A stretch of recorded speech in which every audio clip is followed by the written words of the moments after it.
இயேசுவின் நாமத்தினாலே உங்களை வாழ்த்துகிறேன், வரவேற்கிறேன், நன்றி செலுத்துகிறேன். இந்த நாளிலே ஒரு வேத வசனத்தை காண்பிக்கிறேன். யோவான் சுவிசேஷம் 14ஆம் அதிகாரம் 27ஆம் வசனம் சொல்லப்படுகிறது.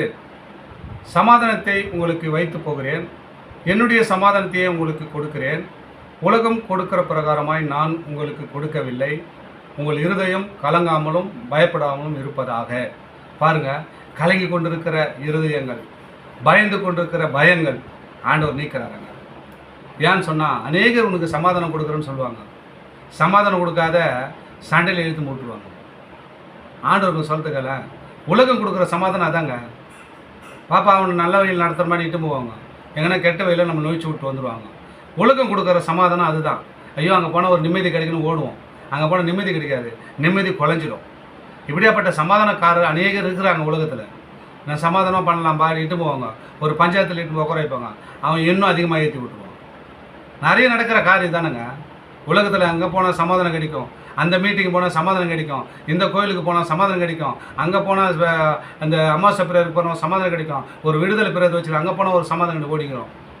ஆண்டவர் உங்களை பார்த்து சொல்கிறார், சமாதானத்தை உங்களுக்கு வைத்துட்டு போயிட்டோம்பா, அது என்னுடைய சமாதானம் அல்ல, என்னுடைய சமாதானத்தையே உங்களுக்கு கொடுக்குறேன்றார். அது எப்படி சொன்னால், உலகம் பிரகாரம் கொடுக்குற சமாதானம் இல்லைப்பா, அது கொஞ்ச நேரத்தில் நீங்கி போயிடும். உலகம் கொடுக்குற சமாதானம் நான் கொடுக்கவில்லை, நான் உங்களுக்கு கொடுக்கவில்லை. உங்கள் இருதயம் கலங்காமலும் பயப்படாமல் இருங்கப்பா. என் வார்த்தை அது ஜீவனுள்ள வார்த்தை. இதை கேட்டுக்கொண்டு அன்பு சகோதர சகோதரிகளே, இந்த வார்த்தை ஜீவனுள்ள வார்த்தை. உங்கள் வாழ்க்கையிலே சமாதானக்காரராய் அவர் இந்த வசனம் மூலமாக பேசி கொண்டிருக்கிறார். உலகம் கொடுக்குற சமாதானம் கொஞ்ச நேரத்தில் நீங்கிவிடும். இயேசு கொடுக்குற சமாதானம் உங்கள் வாழ்க்கையில் அது வந்துச்சுன்னா அது எப்படி இருக்குன்னு சொன்னால், நீங்கள் பயப்பட மாட்டீங்க, கலங்க மாட்டீங்க. ஏன்னா இயேசு என்னோடு இருக்கிறார்ப்பா. சகலத்தையும் உண்டா பண்ணவர், என்னை ஜீவனோடு இந்நாள் வரைக்கும் பாதுகாத்தவர். என்னோடு இருக்கும்போது நான் எதை பற்றியும் பயப்பட மாட்டேன், எதை பற்றியும் கலங்க மாட்டேன்னு சொல்லிட்டு ட்ரில்லாக இருப்பீங்க. அதுக்கு தான் ஆண்டவர் சொல்கிறார், கலங்காமலும் பயப்படாமல் இருங்க. ஏன்னு சொன்னால், உலகம் கொடுக்குற சமாதானத்தை நான் கொடுத்தேன்னா நீ பயப்படுவப்பா. உலகம் கொடுக்குற சமாதானத்தை கொடுத்தனா நீ பயந்து போவ, நீ கலங்கி போயிடுவ. நான் அப்படியேப்பட்ட சமாதானத்தை உங்களுக்கு கொடுக்கலப்பா. அதுதான் இந்த வார்த்தை உங்களுக்கு திரும்ப திரும்ப சொல்கிறார். சமாதானத்தை உங்களுக்கு வைத்து போகிறேன், என்னுடைய சமாதானத்தையே உங்களுக்கு கொடுக்கிறேன். உலகம் கொடுக்குற பிரகாரமாக நான் கொடுக்கலப்பா. என் சமாதானம் வேறு, உலக சமாதானம் வேறு. உலக சமாதானம் உலகத்தோடு அழிஞ்சு போயிடும்பா. என் சமாதானம் நித்திய ஜீவன் வரைக்கும் உங்களை காத்து வை நடத்துன்றார். யாரெல்லாம் இந்த வசனத்தை கேட்குறீங்க, யாரெல்லாம் இந்த வீடியோ பாருங்க, உங்கள் வாழ்க்கையில் சமாதானம் இல்லாமல் இருக்கலாம். ஆண்டவர் இயேசு கிறிஸ்து சமாதானக்காரராக இந்த வார்த்தை மூலிமா உங்கள் குடும்பத்தோடு வந்து கொண்டிருக்கிறார்.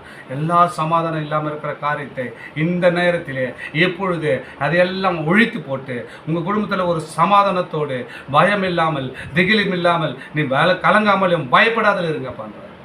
இயேசு வாழ்க்கையில் வந்துட்டாருங்க. பயப்படாதீங்க. தொடர்ந்து இந்த வீடியோ பாருங்கள், வசனத்தை கேளுங்க. உன் வாழ்க்கை சிறப்படும், உன் வாழ்க்கை பலப்படும், வியாதி போகும், வறுமை ஒழிந்து போகும். என் வீடியோ பார்க்கணுன்னா சப்ஸ்கிரைப் பண்ணி விடுங்க. நான் போடுகிற எல்லா வீடியோவும் உங்களுக்கு பிரயோஜனமாக இருக்கும். தேவனை நாம மகிமைப்பட்டது அது ஏதுவாக இருக்கும். ஆமேன், ஆமேன்.